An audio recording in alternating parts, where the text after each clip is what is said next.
Y llegó el fin de otra visa. Una que quería quedarse y que me hizo cambiar los planes como de ropa interior en una semana. Empezó lenta, allá en noviembre de 2019, y con muchísima ansiedad en encontrar un trabajo y por la cantidad de comentarios negativos de otros argentinos que decían: no vengan, es invierno, no hay trabajo, van a perder los ahorros si vienen acá. Parece mentira que aunque estamos en otro continente y a 13.000 kilómetros de Argentina, seguimos hundiéndonos entre nosotros. Y todo eso solamente aumentaba mis ganas de agarrar mis cosas, dejar de viajar y volver a Bahía Blanca. Pero, como todo en esta vida, hay que darles tiempo a las cosas. E intenté dárselo. Parecido como cuando desbloqueamos mapas en un juego de rol, así fui sintiendo esta experiencia en Copenhague. Al principio no me gustaba. Recuerdo bajar del colectivo con todas mis cosas en esa calle, mal iluminada, y pensar: ¿qué hago acá? Pero esa era mi ansiedad hablando y tomando el control. El autosaboteador que no me estaba permitiendo disfrutar esa posibilidad de conocer otra cultura, otro país, otro idioma, difícil como lo es el danés, aunque no sea tan romántico como el francés. No solo me permití desbloquear de a poco esas zonas nuevas del mapa para ir completando misiones y encontrar, quién sabe, algún que otro tesoro oculto, como esos gigantes de madera perdidos, sino que también me permití aprender de mis momentos más feos, porque claro, no todos los días de un viajero son para subir a Instagram.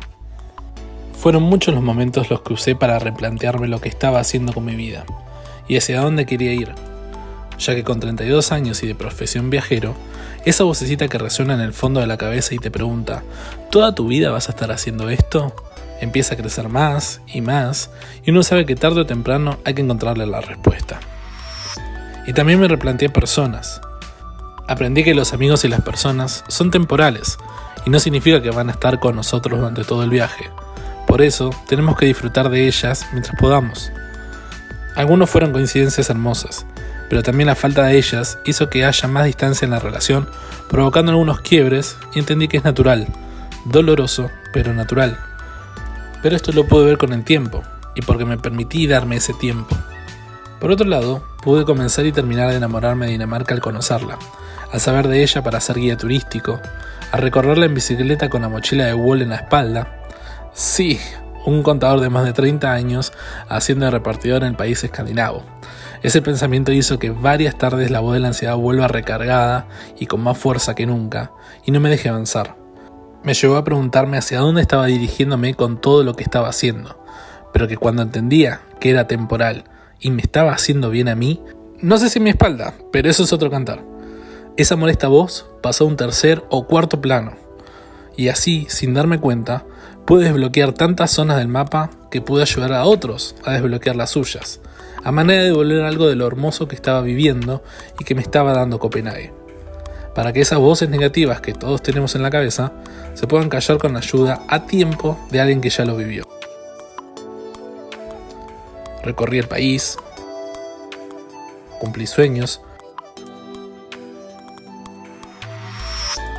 me enamoré de una cultura de bicicletas y también la maldije las veces que me caí. Me enamoré de las personas y su perfección, de cómo nosotros estamos acostumbrados a pelearla desde abajo y que acá todo parecía estar servido en bandeja para los escandinavos, pero porque ellos hacen que así funcione. Me enamoré del país donde todo marcha, donde hay confianza en el sistema político. ¿Podés creer eso? La gente confía en los políticos y encima les hacen caso.